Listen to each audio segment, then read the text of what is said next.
Tea time in the dungeon.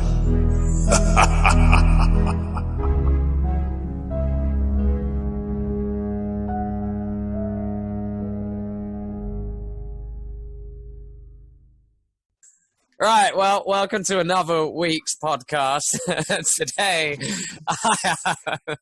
I have Jonathan, Jono. Thank you. Yes, it's me, John. We have Stephen.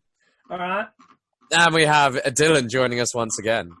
Hello. So that would mean that, Dylan, you get to pick our setting this week. Fantasy, mystery, apocalyptic, or zombies. Mystery. Patient, detective, or spy. Patient. Easy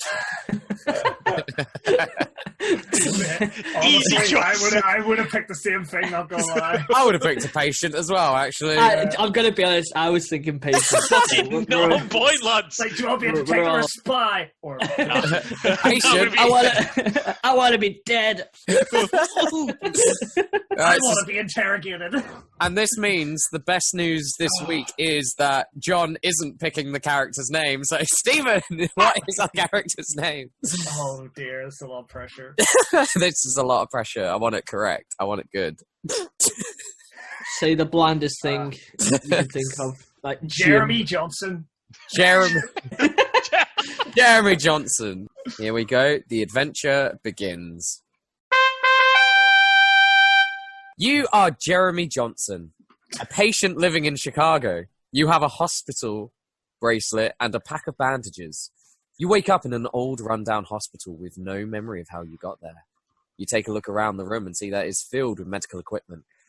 There is a bed, a chair, some cabinets, nothing out of place. The only thing different about this room is your surroundings. The next day you wake up to find yourself back at the hotel where you woke up from your coma. What? Wait, what? We skipped ahead. We didn't even write anything yet. So, We've already had a time skip. Shit. so we wait. I know what I'm doing. I'm going back. I already know what I'm doing. I'm walking back to the hospital. I want to know what's going on. Let's walk to the hospital. I'm assuming. Okay. I'm first. Yes, you are, and Let's walk to the hospital. You decide to go back to the hospital since you need more supplies for your recovery, which is obviously bloody evident since you keep waking up in random places. I've got Alzheimer's or something. Where am I? Who am I? As soon as you enter the door, you feel like something is wrong. Something isn't right here. It's not just your body, but also your mind feels off somehow.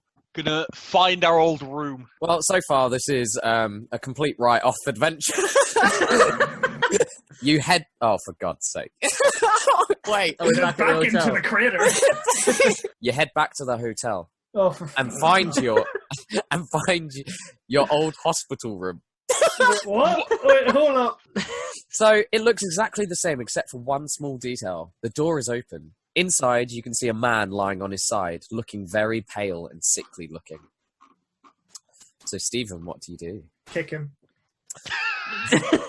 You quickly get up and run over to the man who has fallen asleep. He doesn't move or make any noise when he sees you, so you grab him by his shirt collar and start kicking him in the face. Well, this escalated quickly. I don't know where I am, he says in a weak voice. No, you're not, you say. This is your new home now. You idiot. And then he says, what happened? What did they do to me? Search. We'll Room. search in the next room. In the next room. You search the next room and finally find a note taped to the wall saying, go away, you'll scare everyone. Mummy will kill you. Oh, shit. As you read through the note, you realise that whoever left this was obviously trying to trick you into leaving. What do you do, John? Quick! I'm gonna go to the next room and look for another note from the father. You go back to the next room and search through the papers on the table.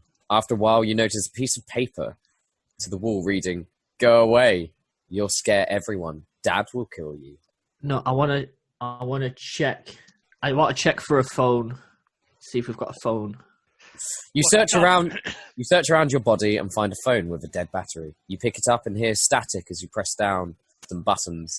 The screen shows the image of a woman's face. She looks like your mother, but her skin color is much paler than yours. This is turning into a horror. This is a horror, yeah. This is not a mystery. Throw the phone on the floor in horror. You feel sick and throw the phone at the wall in disgust. It hits the ground and breaks into pieces. The next day, John. it stops there. It says the next day, ... So it's leaving us open to do what we want. I want to know what these demons are, and I want to find them. So, let's look for a basement. This is reminding me of Outlast in a very strange way. Right, so you walk down the stairs and see a large basement door. You knock on it, and someone opens the door. It's your brother, Kevin, who lives across town. Hey! Kevin! He says, hey, bro, where'd you hide that phone? I thought you were supposed to be helping me move stuff today. Well, why don't we ask where the sister is? She disappeared. Oh, shit. Detective, gather your things. We search for her. Gather belongings and search for the sister? Yes. Yes. You run upstairs and grab your dad's pistol. You remember when you first got it. You used to play with it so much that you forgot what it looked like. Now it's just sitting there in the closet. What the hell is going on there? At least we know where the story's based. My favourite childhood toy. A gun. Only in America. Let's run to the police station. Yeah, that's a good idea. We're going to run to the police station and ask about missing persons. You run to the police station and ask them about missing persons. They tell you that they don't keep records of such things. What? These are shit police officers. What the fuck? You then realise. You then realise that this isn't going to work, so you head home instead. Oh my god! Good try, John, but no dice. I was gonna shoot the police officer. What the fuck? I think we investigate the law. Find parents in room. I wonder if this will derail it. This could be good. That's why. You enter your parents' bedroom and find them both lying on their beds. Your father is dead, and your mother is unconscious. There is nothing you can do now except wait until morning. Wait, no, there's a few options. No, there's a few things we can do. I'm feeling a nap. Should we get in bed and go to sleep? With the parents.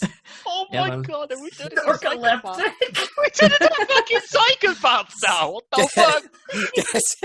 Get in bed with the parents and sleep. It's time to bury your father. The next day, you wake up and find that your dad has vanished. Wait. You immediately begin digging a hole in the backyard to bury him in. After several hours of digging, you finally dig his body out. What? Wait. Whoa! He looks at you as if he knows something is wrong. Wait, what? There's something wrong. What the fuck? Dude, he just dug up his dad's grave. You can be our final nervous action. laugh. Come on, Stephen. Get us out of this. Shoot dad. This guy's gun still. Shoot dad. You shoot your dad twice in the back of his head. His blood splatters all over you. You feel sick and vomit on him. Okay, I've wrote very specifically, so let's see what happens. You wake up in a hotel room again. You realise that this is a never-ending loop and decide the only way to escape is to jump out of the hotel window. You walk slowly to the window and jump out. And do you know how this story finishes? Oh boy. We wake up the next day. You land safely on the other side of the street. You look around and see no one watching you. It seems like you jumped off a building into an empty field. The end.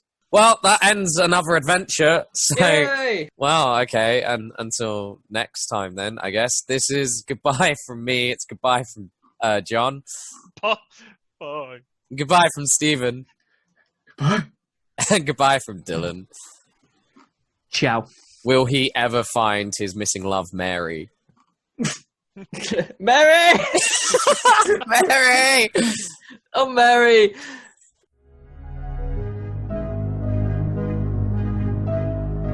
Tea time in the dungeon.